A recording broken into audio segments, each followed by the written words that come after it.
மக்களே, second love ஷோவோட 3வது நாள்ல தோ ஆரம்பிச்சிட்டார்ல அசீம் அவர்கள். அவருடைய வேலையை ஆரம்பிப்பார்ல. ஏன்னா அவருக்கு அட்டென்ஷன் இல்லைன்னா எப்படி, ஸ்கிரீன் ஃபேஸ் வேணும்ல, அதுக்கான வேலையை ஆரம்பிச்சிருக்கிறார் அசீம் அவர்கள். இன்னொரு பக்கம் நிறைய கோத்து விடுறது, மூட்டி விடுறது, நம்ம அந்த சைக்கிள் கேஃப்ல ஏதாவது பண்ணிட முடியுமான்னு யோசிக்கிறது, அந்த மாதிரி சம்பவங்களையும் நம்மளால பார்க்க முடிஞ்சுச்சு. ஃபைனலி கம்பேட்டபிலிட்டி டெஸ்ட் அப்படின்ற மாதிரி ஒரு டெஸ்ட் வச்சிருக்கிறாங்க. அந்த டெஸ்ட்ல யார் யாரெல்லாம் பாஸ் ஆகிருக்காங்க, யார் யாரெல்லாம் ஃபெயில் இருக்காங்க அப்படின்றது தான் இன்னைக்கான எபிசோடு.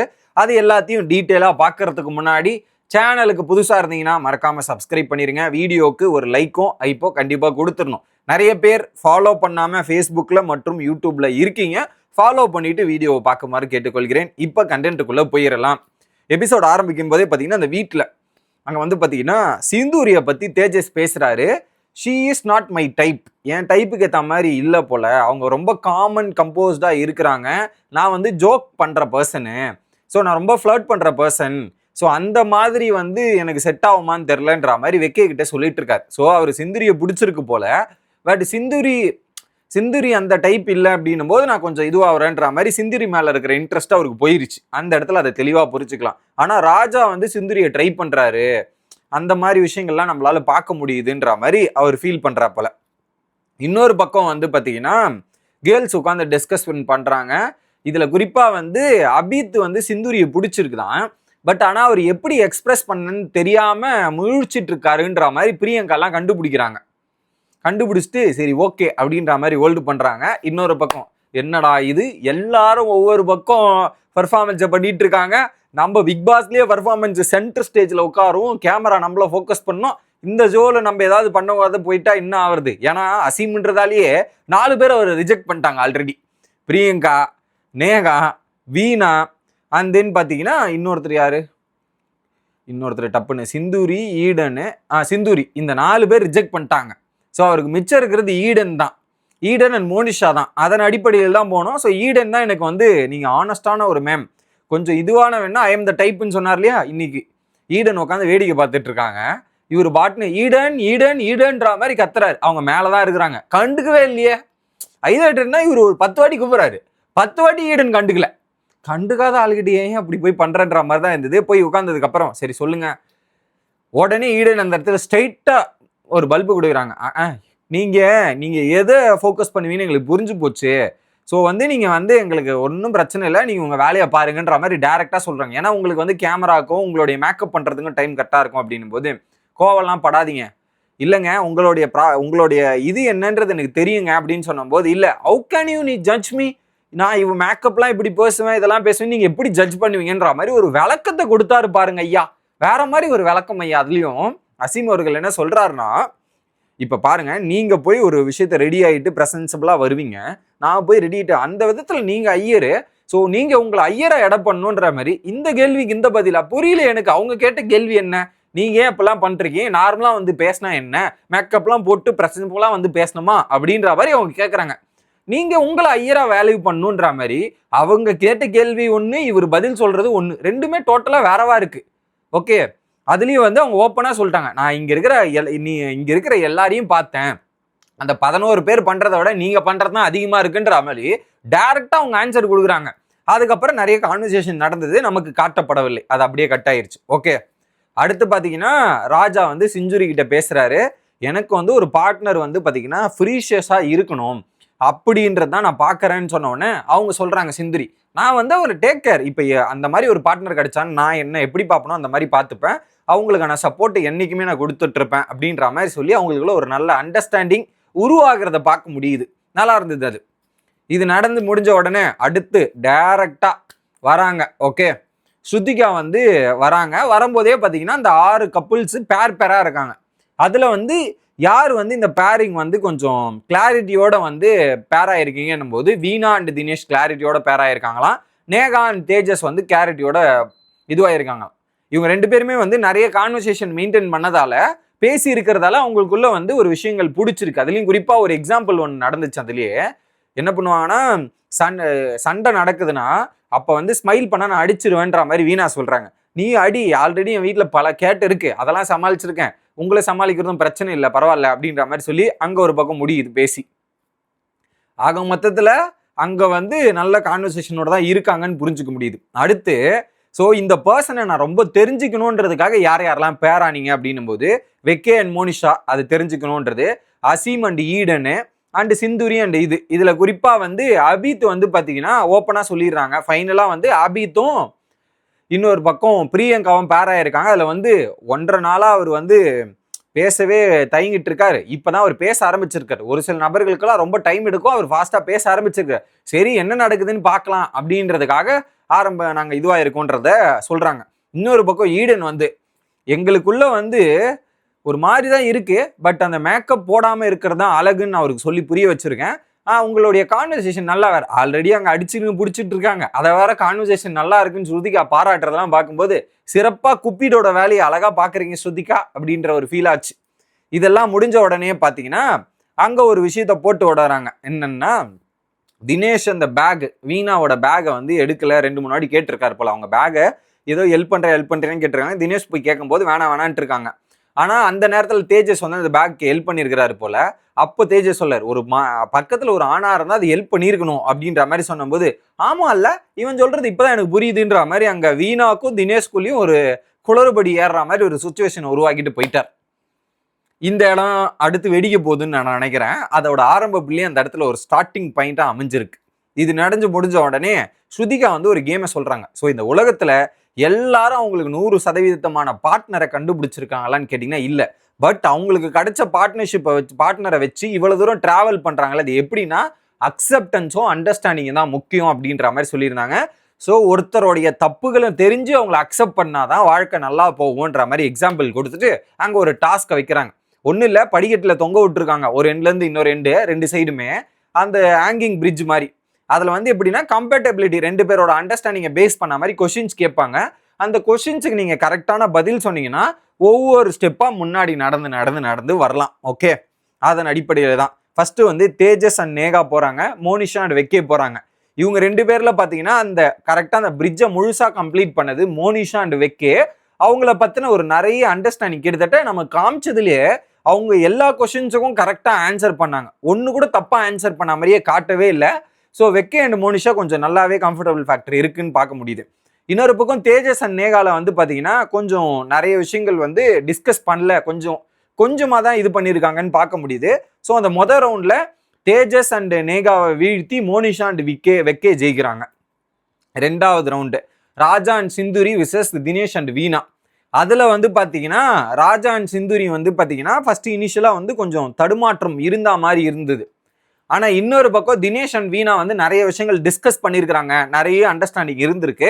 அதில் தினேஷ் அண்ட் வீணா வின் பண்ணுறாங்க. ஆனால் அந்த பிரிட்ஜோட டாஸ்க்கை முழுசாக கம்ப்ளீட் பண்ணாங்கன்னு கேட்டிங்கன்னா இல்லை, கம்ப்ளீட் பண்ணாமையே அவங்க அந்த டாஸ்க்கை ஜெயிச்சிருக்கிறாங்க அப்படின்றதான். அடுத்ததாக Eden and Azeem, Abid and Priyanka. இதில் ஈடன் அண்ட் அசீமாவது கூட ஓரளவுக்கு நல்லா பேசி இருந்திருக்காங்க. ஆனால் அபித் அண்ட் பிரியங்கா பேசவே இல்லை. இதுல இவங்க 2 பேரோட பல கொஸ்டின்ஸ் கேட்கப்பட்டது. ஓகே, அதுல வந்து எப்படின்னா அந்த பர்ஸ்பெக்டிவ்ஸு, அது பெண்கள் கிட்ட அசீமுக்கு என்ன பிடிக்கும்ன்ற மாதிரி நிறைய கம்பேட்டபிலிட்டி கொஸ்டின்ஸ் வரல, அதெல்லாம் வந்துச்சு. அதுல வந்து பாத்தீங்கன்னா கிட்டத்தட்ட 2 பேருமே டை ஆயிட்டாங்க, யாருமே வின்னர் இல்லை அப்படின்ற மாதிரி டை ஆன உடனே எனக்கு அதுல இவங்க தான் வின்னர்ன்னு சொல்ல தோணுச்சு. அசீம் ஈடன் வின்னரா அபித் பிரியங்கா வின்னரான்னு கேட்டீங்கன்னா அபித் பிரியங்கா தான் வின்னர். ஏன்னா அவங்க டிஸ்கஸே பண்ணாம அது ஒரு தானா ஒரு அண்டர்ஸ்டாண்டிங் உருவாகி ஒரு விஷயத்தை கிரியேட் ஆகும்போது தட் வாஸ் நேச்சுரல். இவங்க டிஸ்கஸ் பண்ணதால தெரியுது, அவங்க டிஸ்கஸே பண்ணாம நிறைய விஷயங்கள் புரிஞ்சுக்க முடியுது இல்லையா, தட் இஸ் த மேட்டர் அப்படின்றத எனக்கு தோணுச்சு. அதன் அடிப்படையில் அவங்க வின் பண்ணிருந்தா நல்லது. இதன் டாஸ்கோட அடிப்படையில் பார்த்தீங்கன்னா ராஜா அண்ட் சிந்துரி வந்து 3 கேள்விக்கு தான் ஆன்சர், 3 கொஸ்டின் கரெக்டாக ஆன்சர் பண்ணியிருக்காங்க. ஸோ அப்போ இவங்களுடைய இது வந்து இன்னும் கொஞ்சம் நல்லா இம்ப்ரூவ் ஆகணும்னு அவங்க புரிஞ்சுக்கணும். 2வது தேஜஸ் அண்ட் நேகா வந்து 5 கொஸ்டின் கரெக்டாக ஆன்சர் பண்ணியிருக்கிறாங்க. பட் ரீசெண்டாக அவங்க நிறைய க்ளோஸாகவே பேச ஆரம்பிக்கிறாங்க. அடுத்து ஈடன் அண்ட் அசீம் வந்து 6 இன்னைக்கு பேச ஆரம்பிச்சு இந்த அளவுக்கு புரிஞ்சிருக்காங்கன்னா பெரிய விஷயம்தான். Veena and Dinesh and Abid and Priyanka இவங்க எல்லாருமே 6. இதுல வீணா தினேஷ் நிறைய ஃபர்ஸ்ட் நாள்ல இருந்து ரொம்ப நல்லாவே பேசிட்டு இருக்காங்க, ரொம்ப நாள் டைம் ஸ்பெண்ட் பண்றாங்க. ஆனா அவங்க இந்த டாஸ்க் ஜெயிச்சிருக்கணும், கம்பேட்டபிளி ஜெயிச்சிருக்கணும், அவங்க ஜெயிக்கல. ஆனா அபித் அண்ட் பிரியங்கா 6 வந்து இந்த 4 பேர் க்ளோஸா இருந்தவங்களை விட யதார்த்தமா பேரான ஒரு பேர் வந்து ஒரு சம்பவம் பண்ணியிருக்காங்கன்னா அவங்க சூப்பர். அண்ட் வெக்கி அண்ட் மோனிஷா ரொம்ப நாளா இது பண்ணிட்டு இருக்காங்க, அதனால அவங்களுக்கு அசால்ட்டு. 7 பாயிண்ட். ஓகே, இதுல குறிப்பா அந்த ஜெயிச்ச வெக்கே அண்ட் மோனிஷாக்கு சர்ப்ரைஸ் வித் ட்விஸ்ட் அப்படின்ற மாதிரி சொல்லியிருக்கிறாங்க. அது என்ன சர்ப்ரைஸ் ட்விஸ்ட் வந்து உங்களுக்கு பாதிப்பா இருக்கா சாதகமா இருக்கான்றதை பொறுத்து இருந்து பார்க்கணும். அடுத்து இது முடிஞ்ச உடனே பாத்தீங்கன்னா ட்ரூத் ஆர் டேர் கேம் வந்து லவ் குப்பிட் அப்படின்ற மாதிரி ஒரு விஷயத்த பண்றாங்க. ஃபர்ஸ்ட் நேகா வந்து என்ன பண்றாங்க, ஒரு விஷயத்த கிரியேட் பண்றாங்க. உங்களுக்கு பிடிச்சவங்ககிட்ட டேட்டு கேளுங்கன்ற விஷயத்த அபித் கிட்ட சொல்றாங்க. ஆக்சுவலா அங்க நேகாவுக்கு தெரியும் அபித் யாரு பிடிச்சிருந்து. அப்போ வந்து என்ன சொல்றாரு, அபித் வந்து எனக்கு சிந்தூரி கூட டேட் போகணுன்றத சொல்றாரு. அவருக்கு இன்ட்ரெஸ்ட் இருக்குன்னு கண்டுபிடிச்சிட்டாங்க கேர்ள்ஸ், அதை தான் அங்க போட்டு விட்டுருக்காங்க. அடுத்து பிரியங்கா வந்து என்ன சொல்றாங்க, எக்ஸ்ப்ளோர் பண்ணணும்னு யாரு கூட நினைக்கிறீங்க அப்படின்றத கேட்கறாங்க தேஜஸ் கிட்ட. அவர் ஓப்பனா வந்து நேகான் வீணான்னு சொல்றாரு. ஏன் அவர் நேகான் வீணான்னு சொல்றாருன்னா, இன்னொரு பக்கம் தேஜஸ் கூட என்னதான் இது க்ளோஸா இருந்தாலுமே அவருக்கு வீணாவை கொஞ்சம் ஸ்பெஷலா பிடிச்சிருக்குது போல. அடுத்து வீணா வராங்க, யாரு கூட டேட் போகணும்னு நினைக்கிறீங்க அப்படின்னு கேள்விக்கு வந்து பாத்தீங்கன்னா தேஜஸ் கூட டேட் பண்ணும். தேஜஸ் வீணாவை சொல்ல, வீணா தேஜஸ் சொல்ல இந்த சம்பவம் நடக்குது. அதுக்கு பின்னாடி வரேன், இது ஒரு கண்டினியூட்டி வரும். தினேஷ் வந்து என்ன சொல்றாரு, உங்க பேரை பார்த்து கண்டினியூமா நாட் ஷுவர், உங்க பேர் கூட நீங்க கண்டினியூ நினைக்கிறீங்களா நாட் ஷுவரா அப்படின்னு போது I want to continue with Veena, Veena கூட பேரை கண்டினியூ பண்ணணும்ன்ற நினைக்கிறாரு. வெக்கேக்கு ஒரு கொஸ்டின், அதை டேரா மோனிஷா கொடுத்துட்டாரு. இந்த வீட்டில் வேற யாரும் உங்களுக்கு பிடிச்சிருக்குன்ற கேள்வியை கேட்ட உடனே மோனிஷா வந்து இல்லை எனக்கு வெக்கையை தான் பிடிச்சிருக்குன்னு சொல்றாங்க. ஸோ இதுல ஏதோ சம்திங் இஷ்யூ அப்படின்ற மாதிரி வெக்கே நினைக்கிறாரு. எங்களுக்குமே அப்படிதான் தோணுச்சு. அவங்களுக்கு இன்ட்ரெஸ்ட் அவங்க மேலதான், வெக்கை மேல மட்டும் இருந்ததுன்னா ஓகே பிரச்சனை இல்லை. ஆனா அதை தாண்டி மோனிஷாக்கு இன்ட்ரெஸ்ட் இருக்கிற மாதிரி இருக்கு. பட் அதை வெளிப்படுத்தாம இருக்காங்களோ, சேஃபா இருக்கணும்னு ஒரு சேஃப் பிளே பண்ண மாதிரி எனக்கு தோணுச்சு. அடுத்து பிரியங்கா வந்து அபித் கிட்ட ஒரு டேர் கொடுக்குறாங்க. நீங்க கம்ஃபர்டபுளானா அவங்க கிட்ட ஒரு 10 செகண்ட் அக்கு கொடுக்கணும். அது யாரு அப்படின்னும் போது சிந்துரி அக்கு கேட்கிறாரு. சிந்துரி வந்து சாரி ஐ காண்ட் அப்படின்ற மாதிரி ஷோல்டர் அக்கு மட்டும் கொடுத்துட்டு போறாங்க. என்னால முடியாது, பேசி தெரிஞ்சுக்கிட்டதுக்கு அப்புறம் பண்ணிக்கலாம் அப்படின்ற மாதிரி சொல்லிடுறாங்க. உடனே இது முடிஞ்சிருதா, அங்க கேர்ள்ஸ் எல்லாம் டிஸ்கஸ் பண்றாங்க அந்த பர்ஸ்பெக்டிவ் பத்தி. அப்போ வீணா வந்து அந்த பேக் இஷ்யூவை பத்தி இவர்கிட்ட டிஸ்கஸ் பண்றாங்க தேஜஸ் கிட்ட. அவர் வந்து இல்ல எனக்கு அப்புறமா தான் தோணுச்சு தேஜஸ் நீ சொன்னபடி அப்படின்னு யோசிச்சேன் அப்படின்றத அவங்க சொல்றாங்க. உடனே சச் எ வீக் மேன், அவன் வந்து ஒழுங்கான இல்லை, யூ டிசர்வ் பெட்டர் மேன் அப்படின்ற மாதிரி சொல்லி ஆல்ரெடி அவங்களுக்குள்ள ஒரு நல்ல விஷயங்கள் போயிட்டு இருக்கு. இந்த ஒரு விஷயத்த போட்ட உடனே யூ டிசர்வ் பெட்டர் மேன் போது அங்க ஒரு ஃப்ரிக்ஷன் உண்டாகிறதுக்கான வாய்ப்பு இருக்கு. அங்க ஒரு வேலையை அழகா பார்த்துட்டார். இப்ப எப்படின்னா யூ டிசர்வ்ஸ் மோர் மேன்ன்ற ஒரு யூ டிசர்வ்ஸ் பெட்டர்னா, இப்போ அதை விட நான் கொஞ்சம் பெட்டரா இருக்கேன், நான் நல்லா பண்றேன் பாத்துக்கோ அப்படின்ற மாதிரி தான் அவர் சொல்ற அர்த்தம். அப்ப அங்க முடிஞ்சதுன்னா இவர் பேச்சப் பண்ணிக்கலாம், இவர் இது பண்ணிக்கலாம் ட்ரை பண்றாரு. இதுக்கு பேர் என்ன தெரியுமா அப்படின்னு நம்ம சொல்லலாம். பட் இது கேமா இருக்கு, என்ன பண்றது. அடுத்து இன்னொரு பக்கம் அந்த கேர்ள்ஸ் டிஸ்கஷன் இதை போதா, சிந்துரி வந்து பாத்தீங்கன்னா எனக்கு வந்து சிந்துரியும் வெக்கவை பத்தி பேசுறாங்க. அப்ப வந்து எனக்கு டவுட்டா இருக்கு மோனிஷாக்கு, அவங்க ஏன் இந்த வந்து ஓப்பனா சொல்லல, அவங்க சொன்ன விஷயம் கூட எனக்கு ட்ரூவா சொன்ன மாதிரி எனக்கு தெரில. ஸோ ஆனா அவங்க ரொம்ப கிளவரா ஆன்சர் கொடுக்காம பண்ணிட்டாங்கன்ற மாதிரி மோனிஷாவை பத்தி சிந்துரி கிட்ட உட்காந்து பேசுறாரு. குறும்படம் மாதிரி போட்டு விட்டாங்கன்னா மோனிஷா வெடிச்சு செதறுவாங்க போல இருக்கு. அடுத்து தினேஷ் வந்து அட்வைஸ் பண்றாரு அபித் கிட்ட. ஸோ வந்து நீ உனக்கு பிடிச்ச பொண்ணுகிட்ட பேசணும்னு நினைச்சு மற்றவங்களை விட்டுறாதேன்ற ஒரு அட்வைஸ் பண்றாரு வீணா கூட உட்கார வச்சுக்கிட்டு. பட் அவர் சொல்றாரு இல்ல, இப்போ அவங்க டைரக்டா சொன்னது எனக்கு கரெக்ட் தான், அது தானா ஒரு இது உருவாகி அது நடந்தாதான் நல்லா இருக்கும். அவங்க சொல்லிட்டாங்கன்னு வந்து அக் பண்ணா அது வேற, அது உருவாகி தானா ஒரு அக் வரும்போது அதோட ஃபீலே வேறன்ற மாதிரி சொல்லும் போது தட் வாஸ் நைஸ். ஏன்னா அது இன்டென்ஷன்லா நடக்கும்போது அதோட உணர்வுகள் தெரியாது, அது இன்டென்ஷனே இல்லாம தானா நடக்கும் போதுதான் அது சூப்பரா இருக்கும். அது அழகா அவர் சொன்ன விருதுங்கள் சூப்பர். அடுத்து ஃபைனலி நேகா தேஜஸ் பேசுறாங்க. அப்ப வந்து சொல்றாங்க, ஓப்பனா சொல்றாங்க நேகா, எனக்கு ஒரு பர்சனை பிடிச்சிருக்குன்னா அந்த பர்சன் கூட மட்டும்தான் நான் என்னுடைய எனர்ஜிஸ் எல்லாமே அந்த பர்சன் கூட மட்டும்தான் ஸ்பெண்ட் பண்ணுவேன், வேற யாருக்கும் நான் டைம் கொடுக்க மாட்டேன்ற மாதிரி அவங்க சொல்றாங்க. ஓகே, இயரந்தர் இங்க ஒரு பக்கம் அங்க ஒரு சேத்துல ஒரு கால் அங்க ஒரு கால் அப்படிலாம் வைக்க மாட்டேன், ஒரு பர்சன் தான், அதுல நான் கிளாரிட்டியா இருக்கேன் அப்படின்ற மாதிரி நேகா சொல்றாங்க. இப்ப வரையுமே அந்த மாதிரிதான் இருக்காங்க. இன்னொரு பக்கம் வந்து என்ன சொல்றாருன்னா, தேஜஸ் ஆல்ரெடி கேட்கிறார், இப்போ உங்களுக்கு ஒரு சில நபர்கள் பிடிக்காது, தினேஷ் பிடிக்காதுன்னுட்டுங்க, அசீம் பிடிக்காதீங்கன்னு, what about that other 3 members அப்படின்னு கேட்கறாங்க. இப்போ அவங்க மற்றவங்க கூடலாம் நீ ட்ரை பண்ணி பார்க்கலாம்ல அப்படின்ற மாதிரி சொல்றாரு. ஸோ இங்க தேஜஸ் என்ன பண்றாருன்னா, அங்க வீணா கூட யூ டிசர்வ் பெட்டர்னு ஒரு இது போட்டாரு, இங்க வந்து நீ மற்றவங்க கூட ட்ரை பண்ணலான்னு 2வது போறாரு. ஸோ ஆக மொத்தத்துல he wants நேகா ஆர் வீணா 2 பக்கமும் அப்ளிகேஷனை போடுவோம், எந்த அப்ளிகேஷன் செலக்ட் ஆகுதோ அதை பார்த்துக்கலான்ற மாதிரி வேலையை பார்த்துருக்காரு. இதுல நேகா ரொம்ப தெளிவா இருக்காங்கன்னு நினைக்கிறேன். அவங்க தெளிவா ஓப்பனா அந்த இடத்துலையும் பதில் சொல்லிட்டாங்க.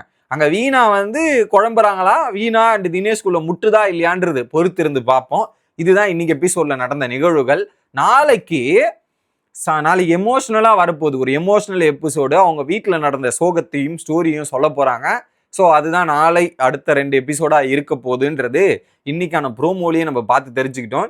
ஸோ ஆக மொத்தத்தில் அந்த கம்பேட்டபிலிட்டி டாஸ்கில் நிறைய பேருக்கு நிறைய கிளாரிட்டி கிடைச்சிருக்கும்.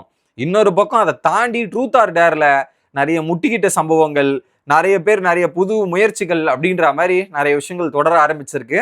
ஸோ இதை பற்றி நீங்கள் என்ன நினைக்கிறீங்கன்றத கமெண்ட்ஸில் சொல்லிட்டு ஃபாலோ பண்ணிடுங்க ஐயா, ஃபாலோ பண்ணுங்க. Bye guys.